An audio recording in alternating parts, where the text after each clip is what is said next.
আমরা এখন দেখব বুলিশ কিকার মার্কেটে কিভাবে ক্রিয়েট হয় এবং কিভাবে আমরা বুলিশ কিকার খুঁজে বের করে মার্কেটে ট্রেড নিব সেই জিনিসটা। চলুন তাহলে আগানো যাক।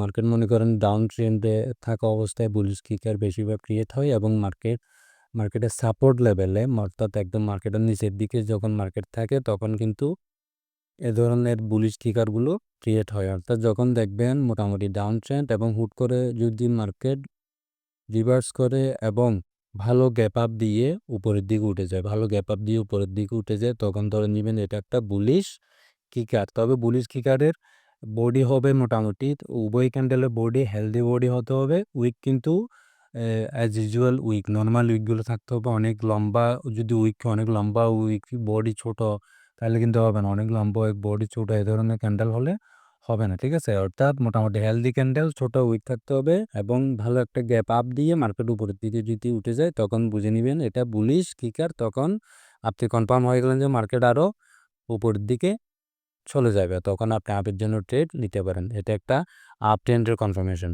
ভালো থাকবেন, দেখা হবে পরের ভিডিওতে।